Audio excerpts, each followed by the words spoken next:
নমস্কার। অমৃতকথা চ্যানেলে আমার সকল শ্রোতাবন্ধুকে জানাই স্বাগত। ঠাকুর শ্রী রামকৃষ্ণদেব বলেছেন, পিঁপড়ের মতো সংসারে থাকো। এই সংসারে নিত্য অনিত্য মিশিয়ে রয়েছে, বালিতে চিনিতে মিশানো। পিঁপড়ে হয়ে শুধু চিনিটুকু নেবে। জলে দুধে একসঙ্গে রয়েছে চিদানন্দ রস আর বিষয় রস। হংসের মতো দুধটুকু নিয়ে জলটি ত্যাগ করবে, আর পানকৌটির মতো গায়ে জল লাগছে ঝেড়ে ফেলবে। আর পাঁকাল মাছের মতো পাকে থাকে, কিন্তু গা দেখো পরিষ্কার উজ্জ্বল। ঠাকুর শ্রী রামকৃষ্ণ পরমহংসদেবের চরণে আমার ভক্তিপূর্ণ প্রণাম জানিয়ে শুরু করছি আজকে শ্রী শ্রী রামকৃষ্ণ কথামৃত পাঠ। তব কথামৃতং তপ্ত জীবনং কবি ভীরিতং কলমুষাপোহম শ্রবণমঙ্গলং শ্রীমদাততং ভুবি গৃণন্তি য়ে ভূরিদা জনাহা। আমার চ্যানেল অমৃতকথা আপনাদের ভালো লাগলে চ্যানেলটিকে সাবস্ক্রাইব করবেন। ঠাকুর শ্রীরামকৃষ্ণদেব বলেছেন, নিজের উপর শ্রদ্ধার মূল ঈশ্বরে বিশ্বাস। ঠাকুর শ্রীরামকৃষ্ণ মণির প্রতি সহাস্যে বললেন, আচ্ছা, নরেন্দ্র কেমন? মণি বলিলেন, আজ্ঞা খুব ভালো। ঠাকুর বলিলেন, দেখো, তার যেমন বিদ্যে তেমনি বুদ্ধি, আবার গাইতে বাজাতে জানে। এদিকে জিতেন্দ্রিয়, বলেছে বিয়ে করবে না। মণি বললেন, আপনি বলেছেন যে পাপ পাপ মনে করে সেই পাপই হয়ে যায়, আর উঠতে পারে না। আমি ঈশ্বরের ছেলে এ বিশ্বাস থাকলে শীঘ্র শীঘ্র তার উন্নতি হয়। ঠাকুর বললেন, হাঁ, বিশ্বাস। কৃষ্ণকিশোরের কি বিশ্বাস!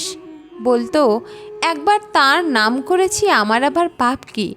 আমি শুদ্ধ নির্মল হয়ে গেছি। হলধারী বলেছিল, অজামিল আবার নারায়ণের তপস্যায় গেছিল। তপস্যা না করলে কি তার কৃপা পাওয়া যায়? শুধু একবার নারায়ণ বললে কি হবে? ওই কথা শুনে কৃষ্ণকিশোরের কি রাগ! এই বাগানেই ফুল তুলতে এসেছিল, কিন্তু হলধারীর মুখের দিকে চেয়ে পর্যন্ত দেখলে না। হলধারীর বাপ ভারী ভক্ত ছিল। স্নানের সময় কোমর জলে গিয়ে যখন মন্ত্র উচ্চারণ করত, রক্তবর্ণং চতুর্মুখম, এইসব ধ্যান যখন করত, তখন চক্ষু দিয়ে প্রেমাশ্রু পড়ত। একদিন এড়েদার ঘাটে একটি সাধু এসেছে, আমরা দেখতে যাব, কথা হলো। হলধারী বললে, সেই পঞ্চভূতের খোলটা দেখতে গিয়ে কি হবে শুনি? তারপরে সেই কথা কৃষ্ণকিশোর শুনে বলেছিল, কি, সাধুকে দর্শন করে কি হবে এই কথা বললে?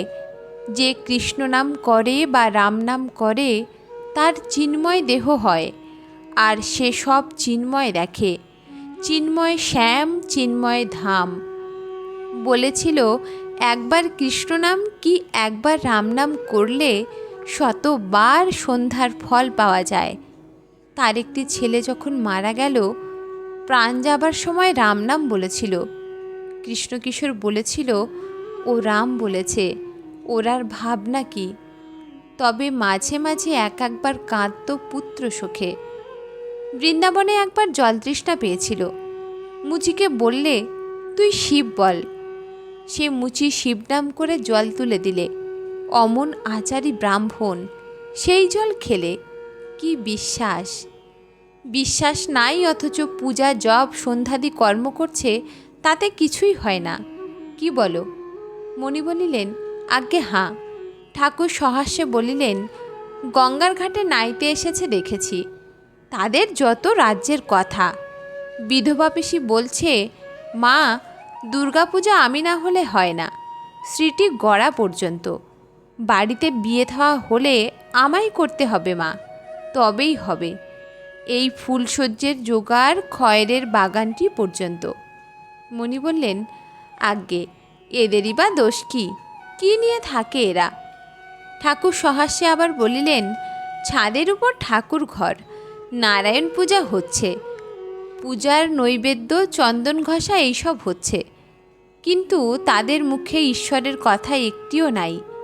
কি রাঁধতে হবে, আজ বাজারে কিছু ভালো পেলে না, কাল অমুক ব্যঞ্জনটি বেশ হয়েছিল, ও ছেলেটি আমার খুড়তুতো ভাই হয়, হ্যাঁ রে, তোর সে কর্মটি কি আছে?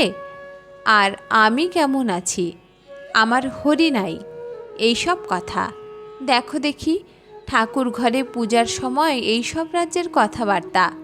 মণি বললেন, আজ্ঞে, বেশিরভাগই তো এইরূপ।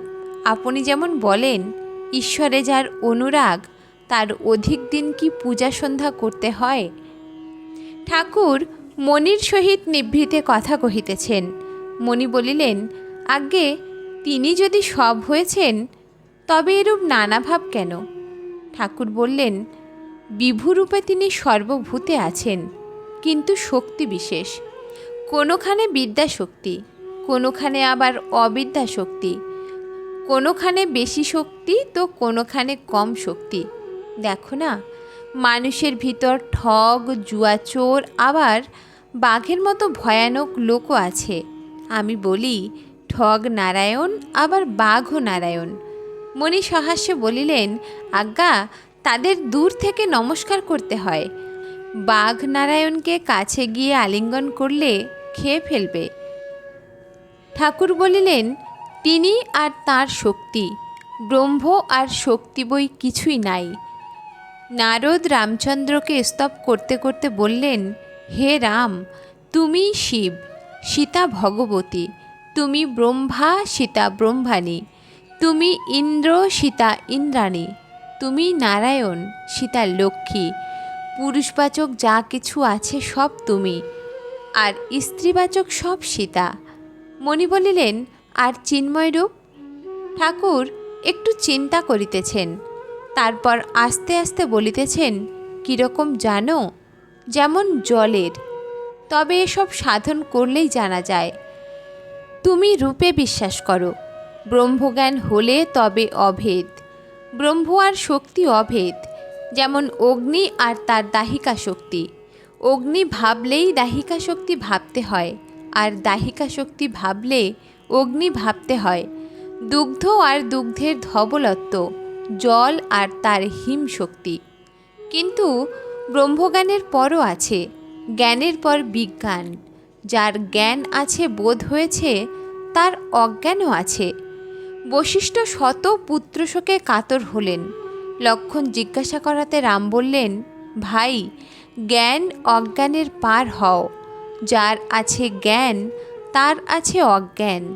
পায়ে যদি কাঁটা ফোটে, আর একটি আহরণ করে সেই কাঁটাটি তুলে দিতে হয়, তারপর দ্বিতীয় কাঁটাটিও ফেলে দেয়। মণি বললেন, অজ্ঞান জ্ঞান দুইই ফেলে দিতে হয়? ঠাকুর বলিলেন, হাঁ, তাই বিজ্ঞানের প্রয়োজন।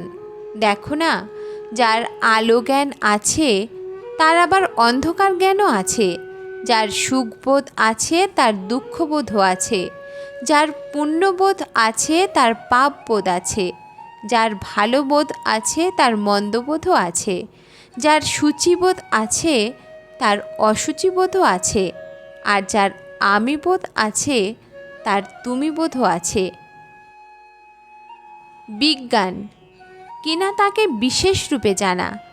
কাষ্ঠে আছে অগ্নি, এই বোধ, এই বিশ্বাসের নামই হলো জ্ঞান।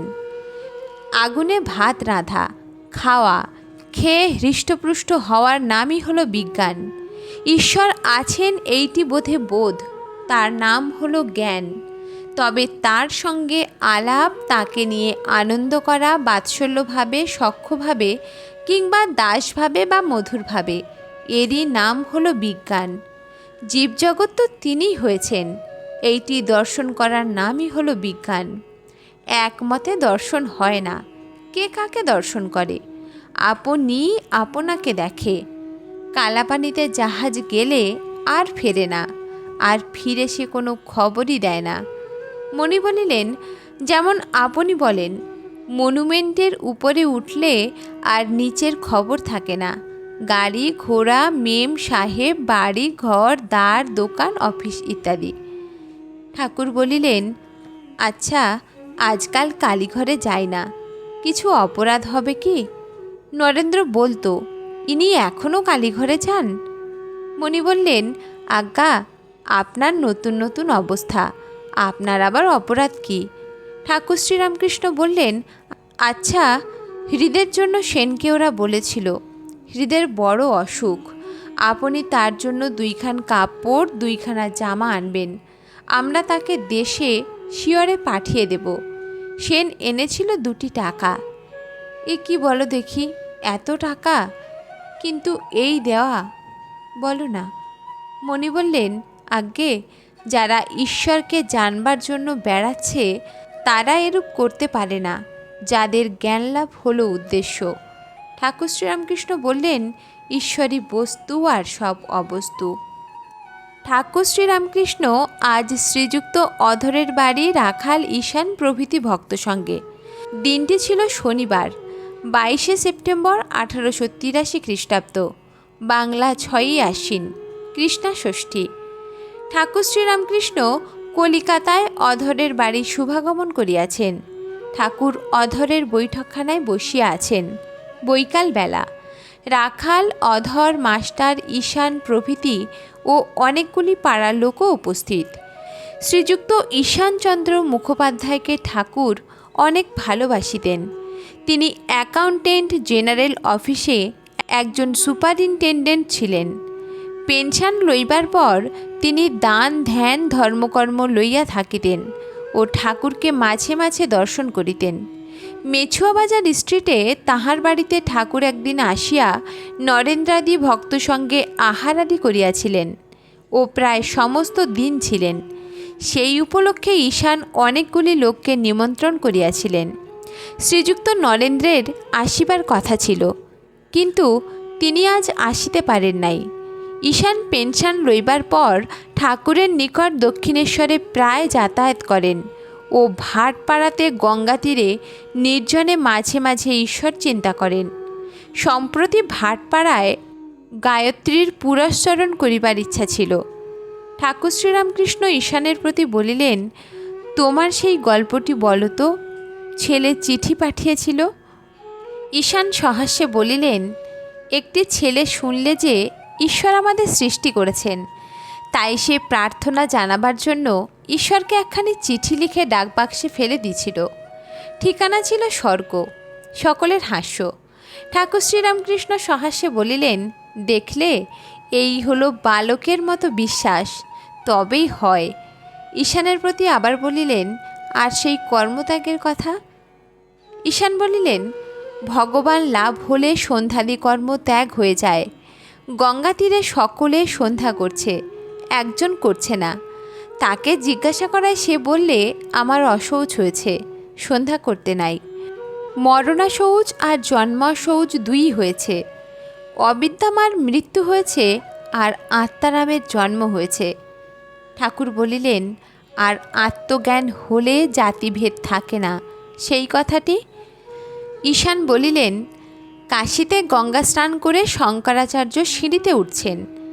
এমন সময় কুকুর পালক চণ্ডালকে সামনে দেখে বললেন, এই, তুই আমায় ছুঁলি?